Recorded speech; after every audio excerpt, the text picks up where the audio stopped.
नमस्कार दोस्तों। आज एक आदिवासी विद्रोह की चर्चा करेंगे। आदिवासी आंदोलन जो भारतीय इतिहास में एक अमिट छाप छोड़ी है, जिसका नाम है मुंडा विद्रोह। 1890 से 1900 ईस्वी तक यह चला था और इसका नायक थे बिरसा मुंडा। इनका जन्म 15 नवंबर 1875 ईस्वी में एक गरीब किसान परिवार में हुआ था।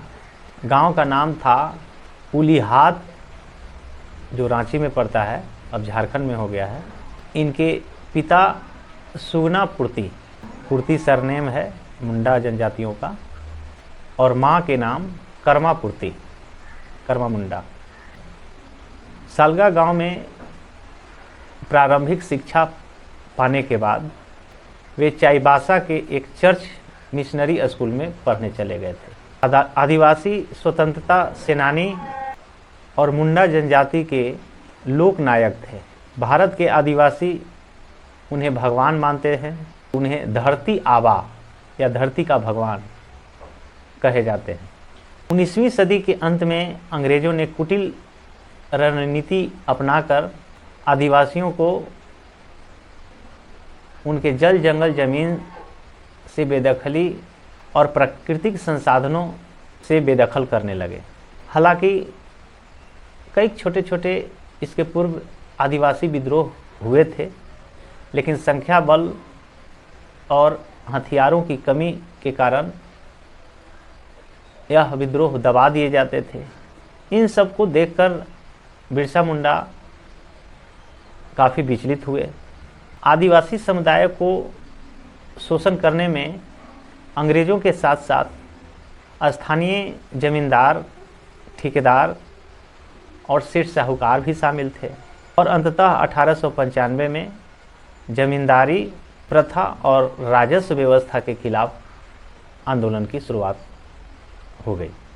यह मात्र विद्रोह नहीं था, यह आदिवासियों की स्वतंत्रता, अस्मिता, अस्तित्व, स्वायत्ता और संस्कृति की लड़ाई थी। संस्कृति के बचाने के लिए यह संग्राम था। पिछले सभी विद्रोहों से सीख लेते हुए बिरसा मुंडा ने आदिवासियों को संगठित किया और अंग्रेज़ों के खिलाफ विद्रोह शुरू किया, जिसे उल गुलान के नाम से जाना जाता है। चर्च स्कूल में पढ़ने के कारण ईसाई धर्म से प्रभावित थे। इसके बाद उनका ध्यान आदिवासियों के, मुंडा समुदायों के गरीबी की ओर गया। आदिवासियों का आर्थिक जीवन काफ़ी गरीबी में था और इसका फ़ायदा ईसाई मिशनरियों ने उठाना शुरू किया। आदिवासियों को ईसाई बनाए जाने लगे। मिशनरियों ने इन लोगों को बरगलाने लगे कि वह ईश्वर का है, हमारे साथ रहोगे तो इसे निजात दिला देंगे, और बीमारी को भी ईश्वर का प्रकोप बताते थे। बाद में बिरसा मुंडा ने एक वैष्णवी धर्म प्रचारक के प्रभाव में आए और उन्होंने कुछ समय उनके साथ बिताया। जो तुम्हारे ऊपर गरीबी का प्रकोप है, और जनेऊ भी धारण किया। शुद्धता और दया पर जोर देने लगे। आदिवासी लोग किसी भी महामारी को दैवीय प्रकोप मानते थे और वे महामारी से बचने का उपाय समझाते थे, और लोग उन्हें बड़े ध्यान से सुनते थे और उनकी बात भी मानते थे। आदिवासी हैजा, चेचक, सांप काटने के उपाय, बाघ के खाए जाने को ईश्वर की मर्जी मानते थे, लेकिन बिरसा उन्हें समझाते थे कि हैजा चेचक से कैसे लड़ा जाता है। वे आदिवासियों को अपने धर्म और संस्कृति से जुड़े रहने के लिए प्रेरित करते थे और मिशनरियों के कुचक्र से बचने की सलाह देते थे। उन्होंने मुंडाओं को आह्वान किया कि वे नशाखोरी छोड़ दें, शराब छोड़ दें, गांव घर को साफ रखें, डायन, जादू टोना, अंधविश्वास न विश्वास करें।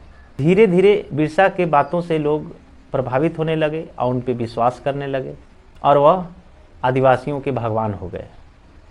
और उन्हें धरती आबा कहने लगे। बिरसा ने मिशनरियों और जमींदारों के लगातार विरोध किया और उन्हें दीकू के नाम से कहते थे।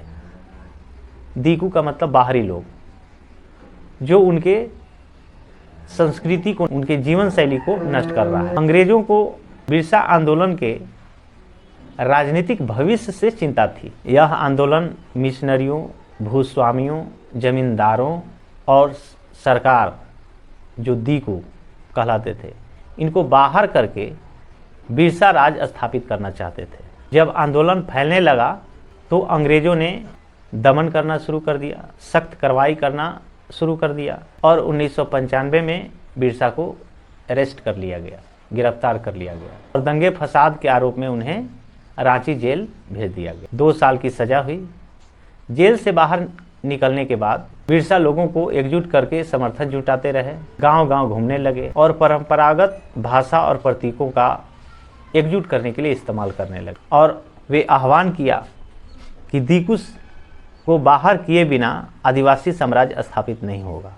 और बिरसा के अनुयायी दीकुओं के प्रतीकों पर हमला करने लगे।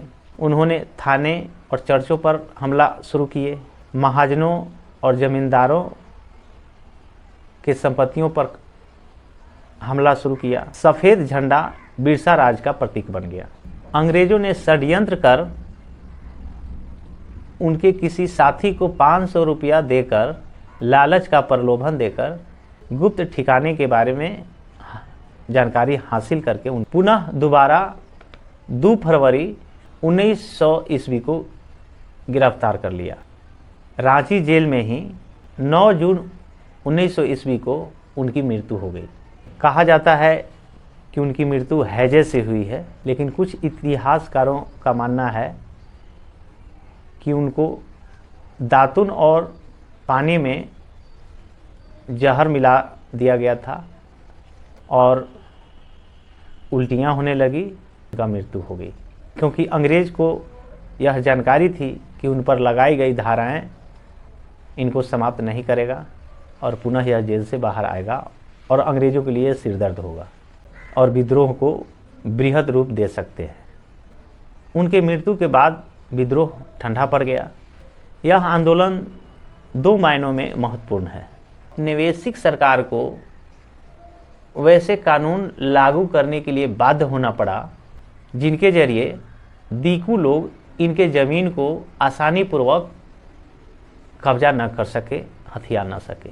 दूसरा यह कि इस बार यह जता दिया गया कि अन्याय करने के विरुद्ध अपने गुस्से को अभिव्यक्त करने में आदिवासी लोग सक्षम हैं। धन्यवाद।